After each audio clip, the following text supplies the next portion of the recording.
Ingeniería del ocultismo, mis lores y ladies. Entonces, un buen día, en el afán de ir hacia atrás, retroceder, nos pasamos de vuelta. Les cuento el ejemplo de ese día. Una muchacha de Masa y Carrara, 27 años tenía entonces, y, le digo, cuéntame de la primera vez que has visto a esos seres. Le digo esos seres, no les digo marcianos, ella los llama a ellos, y yo les digo ellos.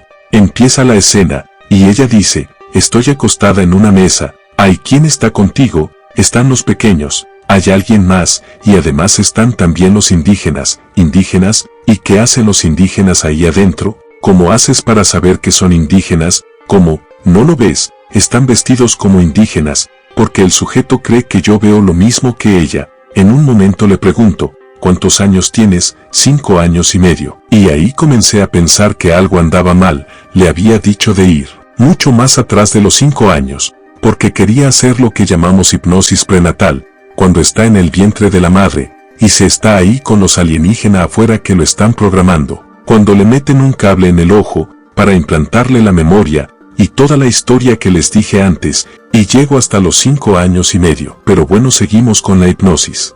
En un momento le pregunto, ¿cómo te llamas? Yuka Taya. Por suerte en ese tiempo había leído un librito en inglés, de una periodista norteamericana, que se había interesado en estos casos, en los Estados Unidos, donde muestra un dibujo, de un abducido, e indígenas dentro de cilindros de vidrio. Entonces le pregunté, ¿dónde están estos indígenas? Están en unos cilindros de vidrio. Entiendo que es la misma situación relatada por la americana, Linda Montonago, un libro que nunca fue traducido al italiano, por lo tanto no lo podría haber leído nadie. Había una copia sola en Italia que la tenía Paolo Alío, y una fotocopia que tengo yo y nada más. Entonces, ¿cómo te llamas? Yuka Taya. ¿Cuántos años tienes? 5 años y medio. ¿De cuál tribu eres? Le pregunto, y ella me dice, soy de la tribu de los Ante. Después he encontrado que existe una tribu de los Ante, que es un subgrupo de los Dakota. Entonces llegué a entender algo fundamental. La primera vez que los ve, ella está contando una abducción, que ustedes podrían pensar y colocar erróneamente. Enseguida lo aclaro. En una vida pasada. ¿Por qué? Porque la conciencia de la parte anímica es una conciencia que ya ha vivido este tipo de experiencias en el pasado. Entonces nos hemos dado cuenta que existen las vidas pasadas. Pero a quien se le hubiera ocurrido, imagínense que yo iba a pensar en las vidas pasadas. Brian Weiss me parecía un idiota. Él es un psiquiatra norteamericano que estudia con hipnosis regresiva las vidas pasadas. Yo pensaba, yo soy un químico orgánico. ¿Quién es Brian Weiss? En cambio me encontré con esto hasta la coronilla. Por lo tanto tuve que asumir que esto existía. Entonces he estudiado este argumento, y he entendido algo fundamental, que sé que para ustedes puede ser difícil de aceptar. Ahora se los digo en 4 segundos. Pero a lo mejor algún día se los podré explicar en una conferencia un poco más complicada. No existen las vidas pasadas. Porque el pasado está copresente con el presente, es decir, una línea donde nosotros estamos acá en el medio, donde acá está el pasado, y acá el futuro. Yo cambiando el presente, cambio contemporáneamente mi pasado, y mi futuro, que están copresentes conmigo. En otras palabras, creíamos que en las hipnosis, podíamos llevar al abducido, a leer en el disco de los eventos, en el pasado, pero no es así.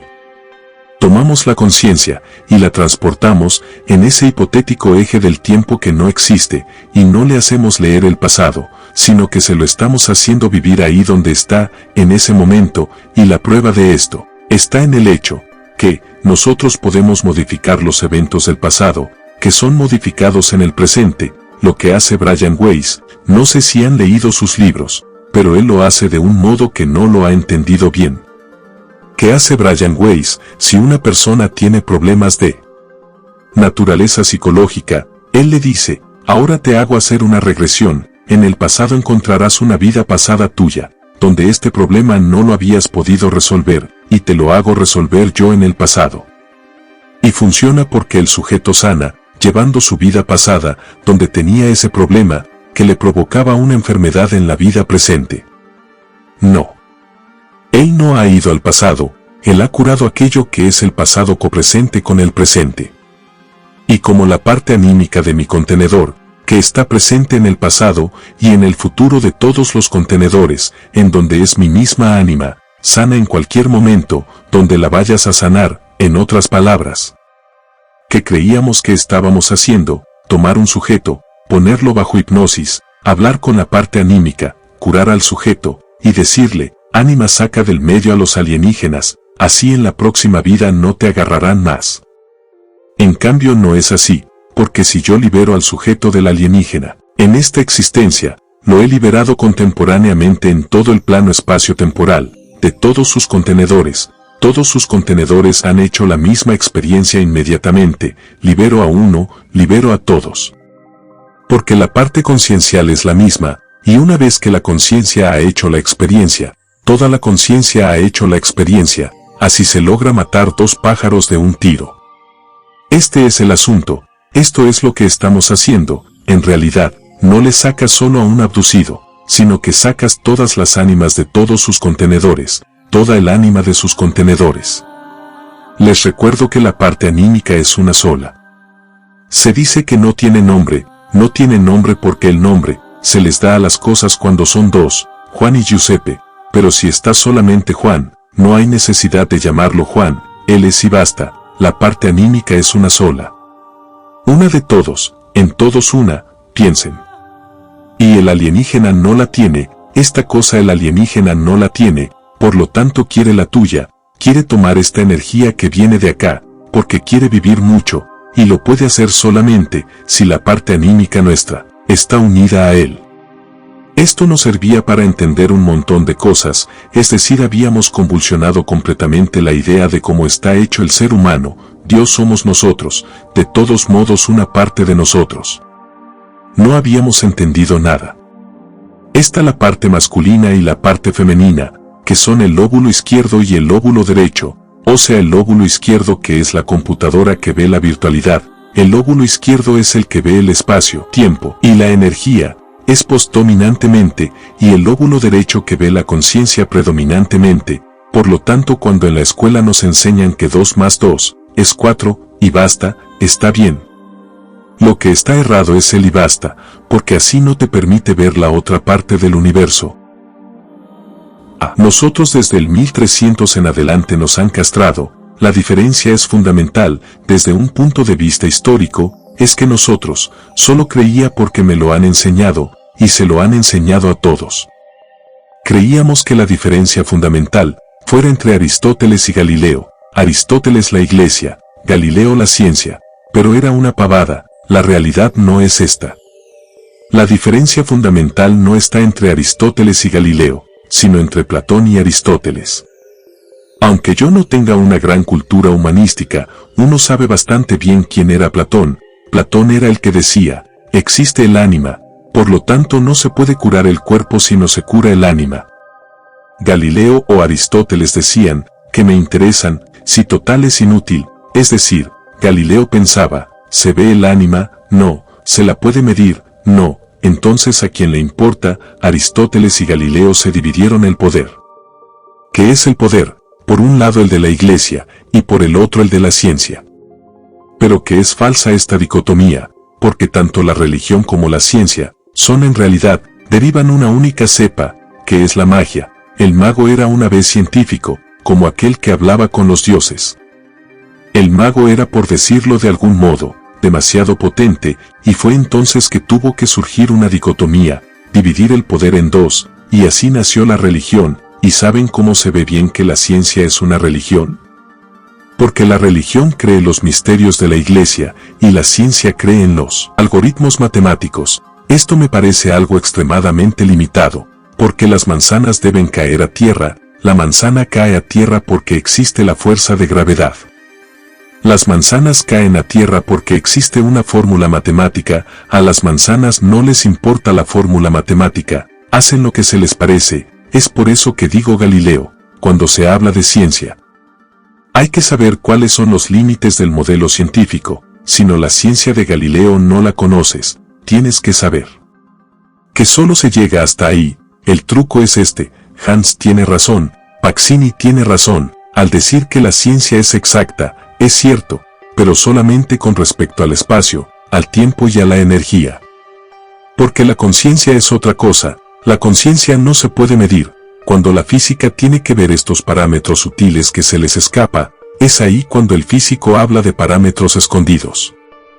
Que se le puede dar hasta un nombre, si se los llama conciencia, entonces todo está en su lugar, es famoso parámetro escondido, y las cosas que hacen las mesuras, las medidas, no son las máquinas, uno hace las medidas, pongo algo ahí y lo mido, pasaron 3 fotones de ahí a acá, no es la máquina la que mide. Es la conciencia del operador la que hace las medidas, la conciencia es la única que puede golpearse contra los fotones y sentirlos, una máquina no tiene conciencia, y no siente nada. Es la conciencia del operador la que hace las medidas, como dice el físico Le Bon, como dicen ahora tantos otros, por lo tanto, es una revisión completa de cómo está hecho el hombre. Pero no estábamos hablando de alienígenas. Si ellos vienen y hacen, pero el alienígena al ponerse al descubierto, ha hecho algo fundamental, nos ha hecho comprender cómo estamos hechos nosotros. Esta es una evolución sustancial del modelo científico, es decir, ahora si todo esto saldrá a la luz en forma más evidente, tenemos la posibilidad de entender un montón de cosas. El tiempo, el espacio y la energía no son como los vemos, sino como lo decían los antiguos, a través de magia, o sea a través de la magia, que es esa parte que nuestro lóbulo izquierdo no alcanza a percibir, pero que el lóbulo derecho siente. Y la potencia de la programación neurolingüística está justamente en esto. La PNL mira cómo te ves, te mueves, y en base a esto te dice, esta persona me resulta antipática, no ha hecho nada pero me cae mal, como puede ser, se movió mal, es decir, en el movimiento del cuerpo. Ha emitido algo arquetípicamente, que no está bien, y pueden quedarse tranquilos, y la parte racional les dice, pero no, démosle una oportunidad, pobre, o lo puedo juzgar a primera vista, a lo mejor es bueno. Pasan 10 años y descubrirás que es una basura seguro. Porque el lóbulo derecho tiene siempre razón. No hay nada que hacer. Cuando se encuentran con alguien, y diciendo buenos días hacen así, quieren decir que en realidad quisieron decir algo bien distinto. O si no también está todos gestos sexuales, la mujer que hace así. Hay muchísimos, pero uno comprende exactamente cómo. El inconsciente habla, todo esto nace porque el inconsciente se quiere hacer sentir. Para el inconsciente el 2 más 2 es 4, no es importante, es anímico, bueno y esto el alienígena no lo tiene, él es repetitivo. Entra en la habitación siempre por el mismo lado, se abre la pared siempre de la misma parte, viene siempre con la misma técnica, desde hace miles de años. No cambia una coma, así que si un día te levantas, mientras entra un alienígena, y lo paras, y le cuentas un chiste, el alienígena no entiende nada, y escapa, se va. Hay un motivo fundamental. Quiero hacer notar esto. Entre quién es ánima y quién no es ánima. Digamos entre el alienígena y el hombre. El alienígena es ritual. Hace las mismas cosas en el mismo modo, siempre con rito, porque en el rito, en el repetir las cosas está la regla, el alienígena que no tiene conciencia de sí.